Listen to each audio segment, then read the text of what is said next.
बोल जयकारा बोल मेरे श्री गुरु महाराज की जय।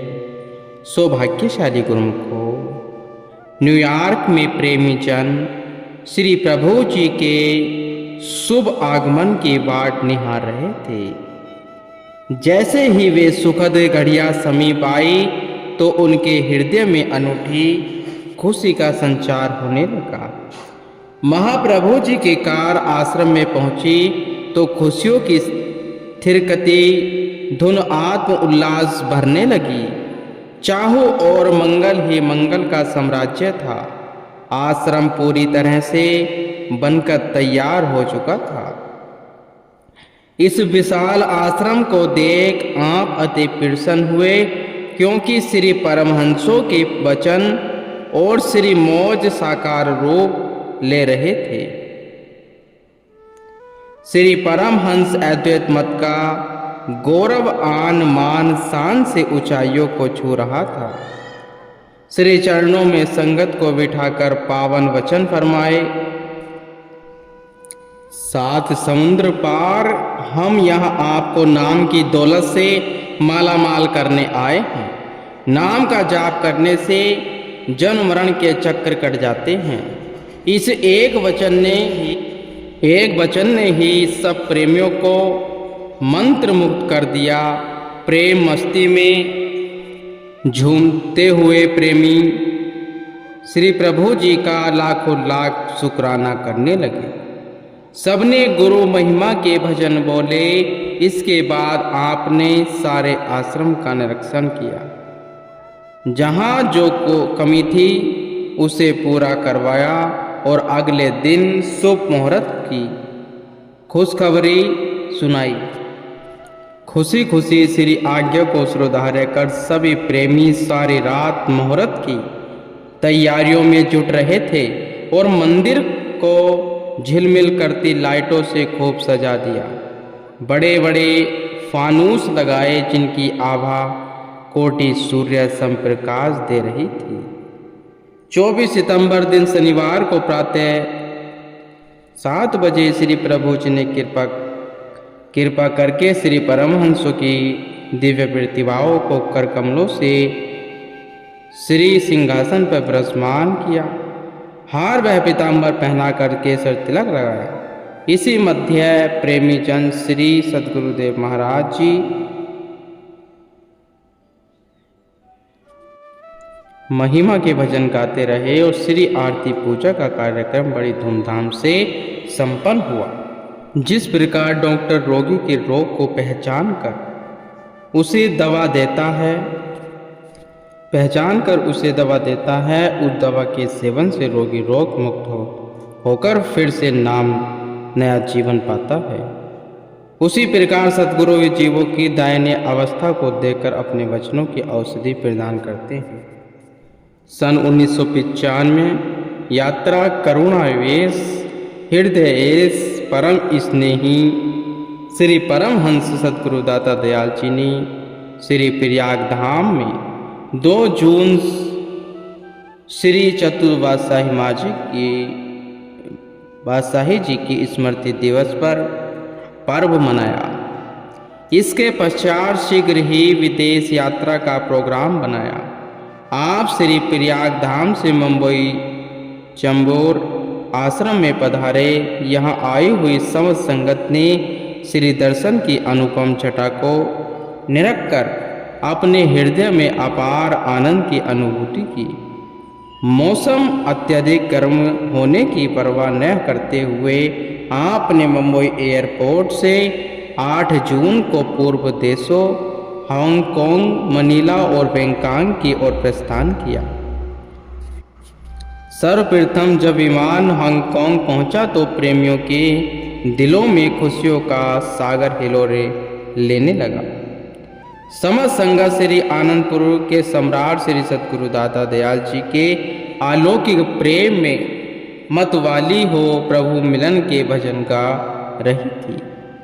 आपने अपनी मधुर वाणी में उन्हें श्री आनंदपुर की महिमा से अवगत कराते हुए श्री मुख से फरमाया। श्री आनंदपुर दरबार त्रिलोकी में अनोखा और बेमिसाल दरबार है, जिसकी रचना श्री परमहंस दयाल जी ने अपनी मौज से की है। इसकी जितनी ऊंची शान है उतना लक्ष्य भी बहुत महान है। यह निस्वार्थ भाव से परोपकार में रत रहकर जीवों का आत्मकल्याण कर रहा है। भगवान श्री कृष्ण जी ने अर्जुन को गीता में जो निष्काम कर्म का पाठ पढ़ाया, वही निष्काम कर्म योग यहाँ सिखाया वह पढ़ाया जाता है। जो जिज्ञासु इस दरबार की चरण शरण ग्रहण करता है वह परमात्मा से सत्कार पा लेता है। आज इसकी शाखाएं देश विदेशों में फैल रही है और सबको नाम व भक्ति की दात से माला माल कर रही है। हांगकांग का आश्रम भी इसी की ही एक ब्रांच है। यहाँ आकर जो सेवा सुमरण में समय व्यतीत करते हैं उन पर फिर माया की कभी आँच नहीं आती। हांगकांग की नगरी में माया का खूब पसारा है। दुनिया के साजो सामानों की खूब भरमार है। यहाँ माया की दलदल में फंसना और विषयों की ओर भागना सहज ही है। इस दल से केवल वही बचे हुए हैं जिन्हें संतों की संगति में आकर जीवन जीने का ढंग आ गया है। सत्संगति से ही जीव को निरख परख की आंख मिलती है। सत असत का विवेक होता है। दुनिया में कैसे रहना है इस बात की सूझ मिलती है। किस प्रकार दुनिया के सब कार्य व्यवहार करते हुए भी चित्त को गुरु चरणों से जोड़े रखना, इस बात का ज्ञान मिलता है। आप सबको भक्ति के रंग में रंगा हुआ देखकर हमें बहुत प्रसन्नता हो रही है। श्री सद्गुरु महाराज जी प्रसन्नता पाकर प्रेमी धन्य हो गए। एक दिन साय समय आप सैर हेतु पधारे। मार्ग में दोनों ओर ऊंची ऊंची इमारतें बनी हुई थी। साथ में चल रहे वहाँ के प्रेमी हर बिल्डिंग के बारे में बता रहे थे।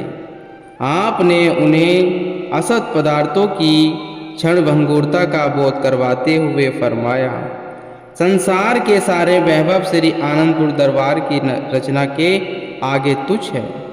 वहाँ भक्ति का अखुट लाभ प्राप्त होता है। गुरुमुख इन ऊंची ऊंची इमारतों की चमक दमक देखकर मन को नहीं भरमाते। महल मड़ियों वह धन वैभव में पल भर को भी शांति नहीं है, क्योंकि ये सब नाश्वर एवं क्षणभंगुर है। नाश्वर पदार्थों से स्थायी सुख कदापि प्राप्त नहीं हो सकता।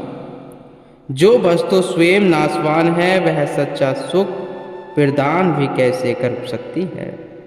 लेकिन इस वास्तविकता का ज्ञान सत्पुरुषों की संगति में आने से ही जीव को मिलता है।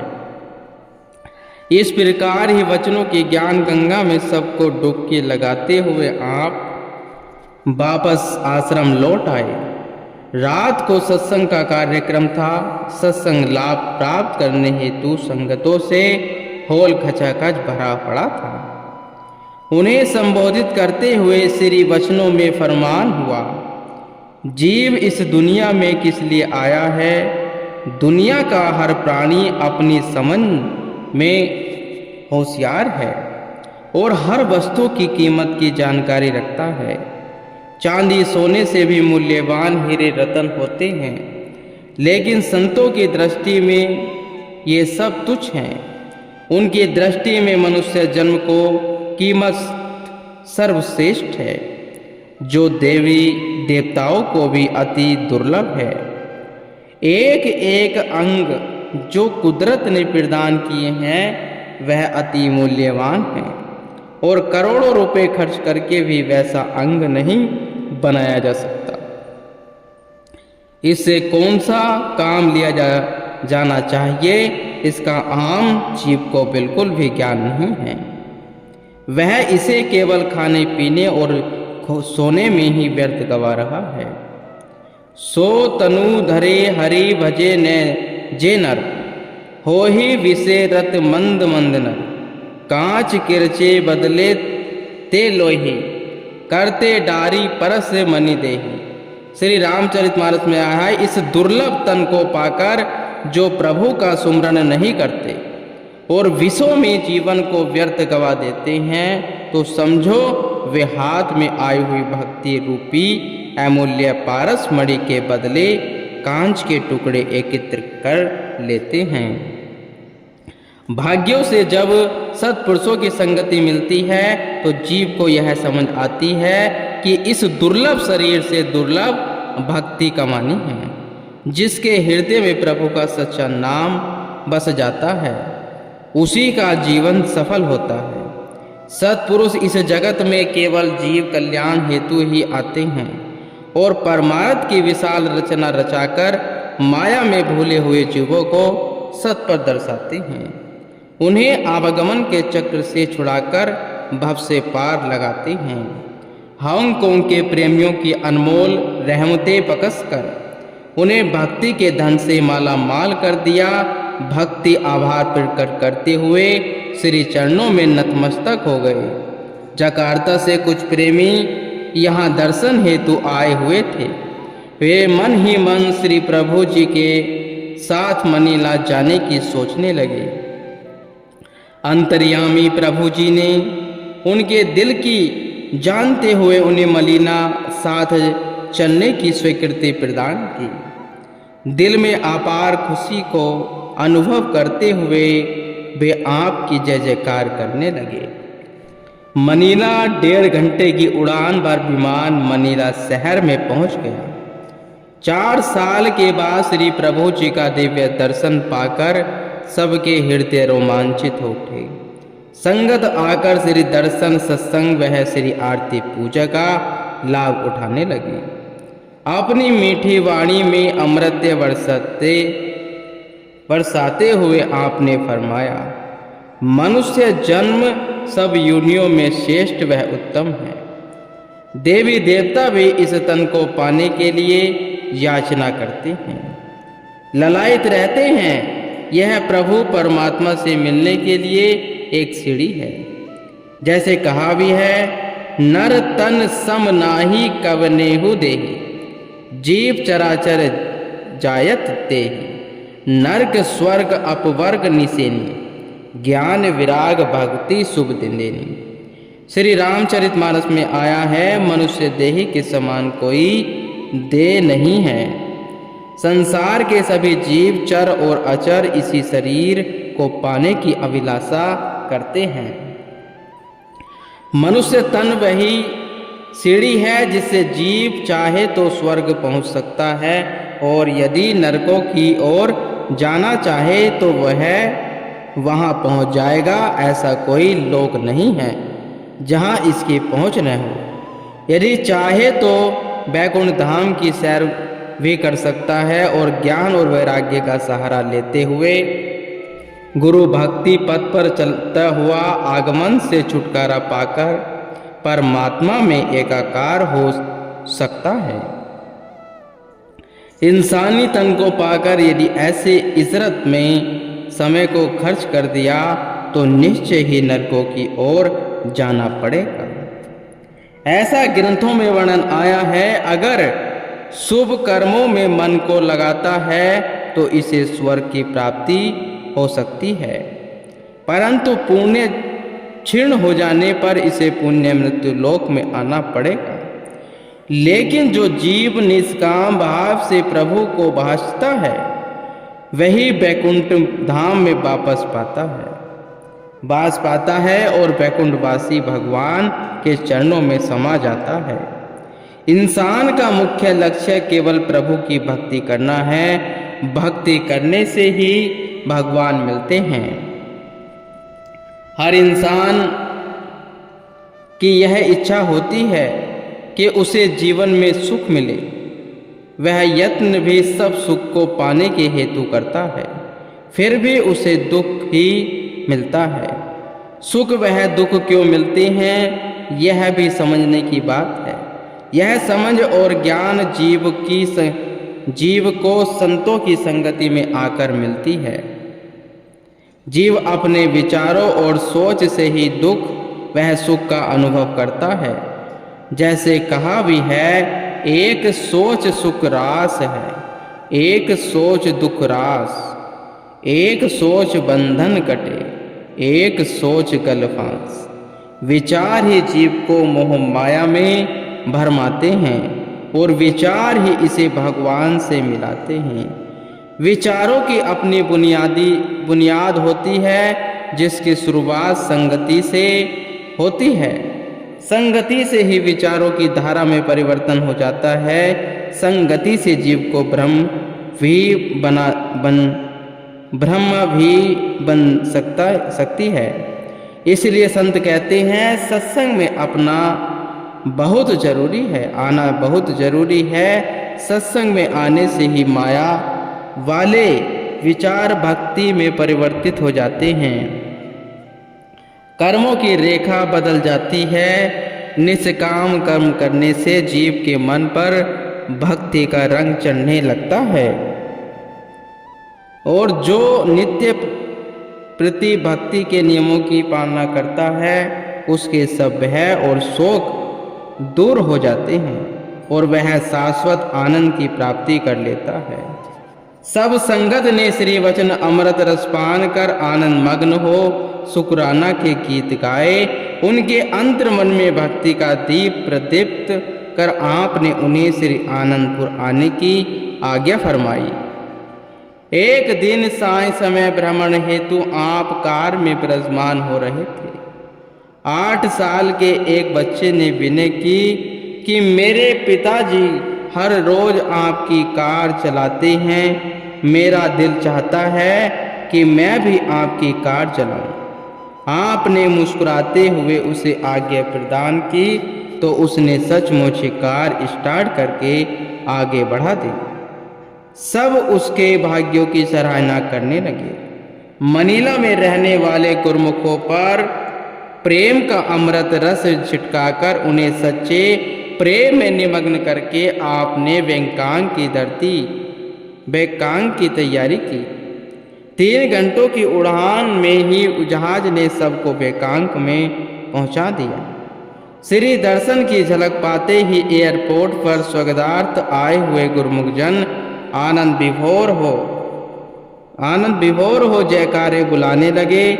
हार गुलदस्ते भेंट कर हार्दिक उद्गार प्रकट करने लगे।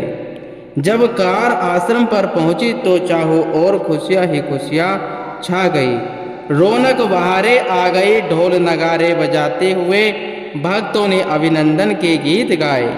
गत वर्ष इस सत्संग भवन का मुहूर्त हुआ था और संगत श्री आरती पूजा सेवा सत्संग का भरपूर लाभ उठा रही थी।